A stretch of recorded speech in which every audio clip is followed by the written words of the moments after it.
Bonjour à tous et bienvenue dans cette chronique nutrition et rééquilibrage alimentaire. Alors déjà je me présente, je m'appelle Céline Schmitt et je suis coach en nutrition et en rééquilibrage alimentaire depuis quelques mois déjà. Mais en fait cette passion pour l'alimentation, la nutrition et le bien manger me vient depuis de nombreuses années où en fait j'ai beaucoup lu, fait beaucoup de recherches, regardé beaucoup de documentaires et essayer de comprendre en fait ce qui pouvait évidemment relier l'alimentation à une bonne ou une mauvaise santé, à un poids de forme ou à un surpoids. Et je m'y suis d'autant plus intéressée que j'ai moi-même atteint un poids de 99 kilos, qui a évidemment engendré d'autres soucis de santé et qui m'a forcée à reprendre les bases d'une alimentation saine. Alors, déjà, première chose, qu'est-ce qu'un coach? Parce que c'est vrai que c'est beaucoup galvaudé. On parle de coach de sport, de coach pour la cuisine, de coach en alimentation, de coach spirituel. Alors, pour moi, le coach, c'est un vrai mot. Ça a une vraie fonction. Pour moi, coacher, c'est précisément conseiller, guider et aider la personne qui en a besoin. On a tous besoin, à un moment donné dans notre vie, d'avoir des conseils d'autrui. Alors on peut passer par un psychologue ou par un thérapeute ou que sais-je encore. Mais c'est vrai que le coach va permettre cette forme de bienveillance. Et je ne dis pas que les psychologues et les thérapeutes n'en ont pas, bien évidemment. Mais disons que vous allez avoir un partenaire de vie qui va vous accompagner, qui sera disponible et qui pourra vous donner de bons conseils. En tout cas, je l'espère. Ma démarche à moi, elle est simple. C'est que j'ai revu et repensé entièrement mon alimentation en faisant un constat très simple.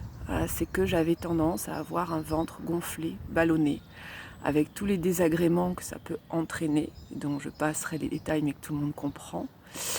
Cette lourdeur digestive après les repas, cette envie de somnoler, ce côté un peu parfois d'agressivité, d'avoir tout le temps faim, de penser qu'à manger. Donc évidemment, plus on mange, plus l'estomac est gros et plus on a envie de manger. C'est le cercle vicieux. Alors, j'ai envie de dire contrainte et forcée, pas peur de le dire, de reprendre un petit peu tout ça en main. J'ai d'abord fait beaucoup de recherches sur les intestins, le système digestif, la flore intestinale qu'on appelle aujourd'hui le microbiote. Et j'ai essayé de comprendre pourquoi moi, Céline, il y avait certains aliments que je digérais, que je supportais très bien, et d'autres que je supportais très mal, et qui entraînaient donc tous ces soucis de digestion, de ballonnement, de somnolence, de stockage, et par conséquent de prise de poids. J'ai perdu à ce jour, au moment où je vous parle, en 2020, j'ai perdu 22 kilos. Un poids que je n'ai pas repris. Je continue à perdre puisque mon objectif, je suis partie de 99 kilos, mon objectif est d'arriver à 70 kilos, ce serait parfait pour moi. L'idéal, c'est pas de se fixer un chiffre aberrant, l'idéal c'est de voir son poids de forme, le poids dans lequel on se sent bien. Et comme dans ma prime jeunesse, j'ai longtemps fait entre 68 et 70 kilos et que j'étais bien proportionnée, c'est le poids de forme, le poids donc qui me convient. Donc ça veut dire que grosso modo, il me reste quand même quelques kilos à perdre, mais mon objectif, et c'est pour ça que j'ai appelé mon entreprise Objectif Nutri, mon objectif c'est d'y aller doucement, pas à pas, sûrement, sans carence, sans frustration, sans crever de faim, sans portion de bébé, sans être obsédé par la nourriture. Et donc, en partant de ce constat d'un microbiote plus ou moins déséquilibré, j'ai substitué certaines substances et certains produits alimentaires à d'autres. C'est-à-dire que moi, je suis depuis toujours une immense amoureuse des pâtes italiennes, des pâtes au blé. Et j'en mangeais pratiquement tous les jours. Le problème du blé, c'est qu'on nous a souvent dit que le blé entier c'était très bon pour la santé, et c'était vrai il y a plusieurs décennies de cela, parce que le blé entier n'était pas aussi transformé qu'aujourd'hui. Aujourd'hui, on a affaire à un blé, donc à un gluten, qui est plus agressif pour notre paroi intestinale qu'il ne l'a été à l'époque de nos grands-parents, nos arrière-grands-parents. Et comme notre corps est adaptogène, il s'adapte à l'environnement, etc., on a pu penser au fil du temps qu'on allait pouvoir continuer à manger de la même façon et à digérer de la même façon, ce qui est complètement faux. Alors bien sûr, ce n'est pas une règle absolue, puisqu'il y a des gens qui vont manger du gluten et à qui ça ne fera absolument rien, et tant mieux. Et puis il y a d'autres personnes, dont je fais partie, qui ont remarqué une lourdeur digestive. Donc après avoir mangé un plat de pâtes, souvent en plus on l'assaisonne avec de la sauce tomate, ou une base de crème fraîche, donc du lactose, ou un gros morceau de beurre. Et dans un cas comme dans l'autre, c'est pas l'idéal, en tout cas pour moi, c'était pas l'idéal, puisque je ne cessais de grossir, d'avoir des ballonnements, des gaz intestinaux, des douleurs horribles au bas-ventre. Et cette somnolence vers 14-15 heures, en pleine digestion, donc c'est bien qu'il y avait un souci de ce côté-là. Donc, quand j'ai compris que les pâtes au blé entier c'était fini pour moi, j'en ai d'abord éprouvé une grande tristesse, un abattement même, je dois dire. C'était tout un pan de ma vie qui s'écroulait. Et puis finalement, j'ai fait des recherches. Et au bout de ces recherches, j'ai trouvé des substituts. Des produits tout aussi délicieux au goût, mais plus digestes pour mes intestins. Et donc j'ai commencé à remplacer ces pâtes à la farine de blé par des pâtes au sarrasin qu'on appelle des pâtes soba, ces pâtes japonaises, des pâtes, des nouilles de riz, très prisées là encore des asiatiques. Donc c'est vrai que la base de mon alimentation est très influencée par l'alimentation asiatique, parce que c'est une alimentation, à part tout ce qui est friture, c'est une alimentation qui est très saine, c'est-à-dire globalement c'est poissons, légumes, du riz, donc c'est une alimentation qui moi me correspond, me convient, et sur laquelle j'ai basé mon programme, avec tout un tas de recherches personnelles et surtout de tests, parce que ma formule et mon programme reposent d'abord et avant tout sur un test que j'ai élaboré. J'ai testé tous ces produits sur moi, sur mon microbiote, sur mes intestins, et j'ai vu ce que ça donnait. Et ensuite, j'ai pu les répercuter et je peux les conseiller à mes clients. En tout cas, je leur conseille d'essayer. Si ça leur convient, c'est très bien. Si ça leur convient pas, on essaye autre chose.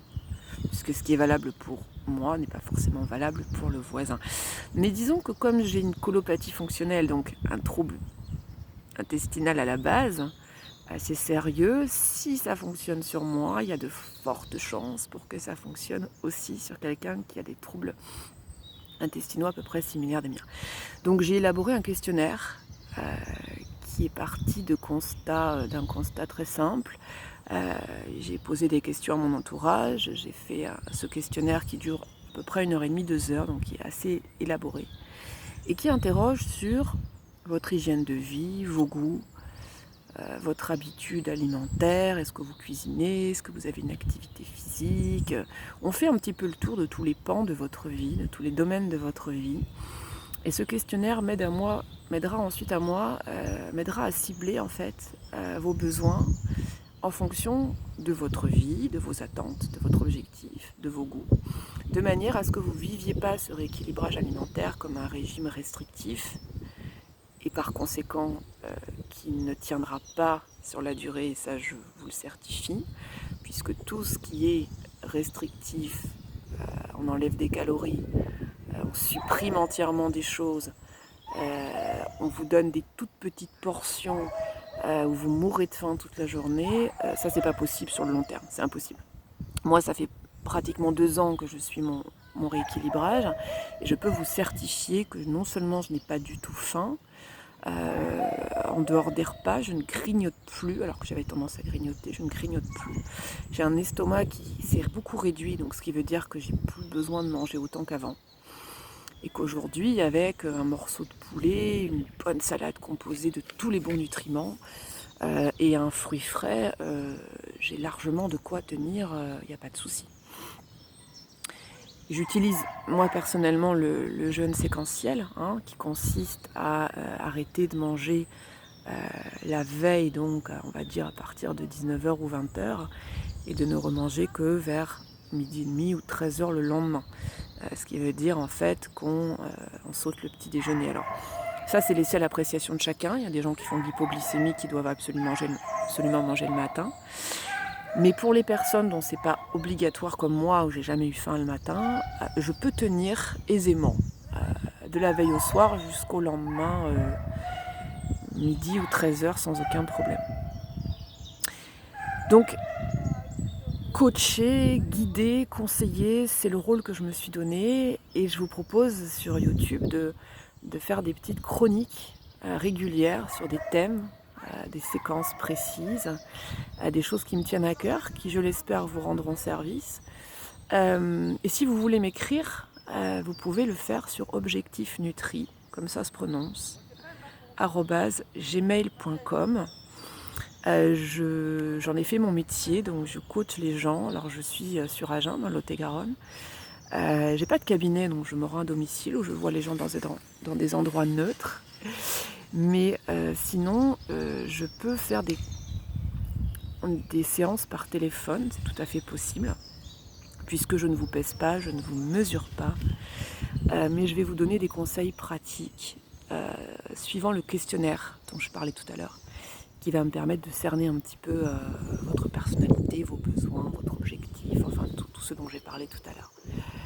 Donc n'hésitez pas à m'écrire, à me poser des questions si vous le souhaitez. Je précise que j'ai suivi une formation en diététique et nutrition, une formation pour laquelle j'ai obtenu une certification avec une excellente note, et que tout ça peut être fourni bien sûr à ceux qui le demandent, il n'y a aucun problème. Mais avant cela, eh bien vous pourrez me retrouver donc sur cette chaîne, ma chaîne YouTube que je vais lancer, et dans laquelle je vous donnerai des conseils pratiques. Voilà, ces séquences seront un tout petit peu plus courtes que celle-ci, parce que c'était une présentation. Elles seront plus courtes, de manière à ce que vous soyez plus enclin à les regarder, que ce ne soit pas trop long, trop rébarbatif pour vous. En tout cas, si c'est rébarbatif, ça veut dire que je ne suis pas intéressante. Et là, il faudrait vite que je me remette en question. Voilà, merci beaucoup de m'avoir suivi pour cette première chronique. Il y en a eu deux autres premières que j'ai postées, qui datent un petit peu, mais là, je vais essayer de faire des chroniques plus régulières. Je vous souhaite une excellente journée et je vous dis à bientôt.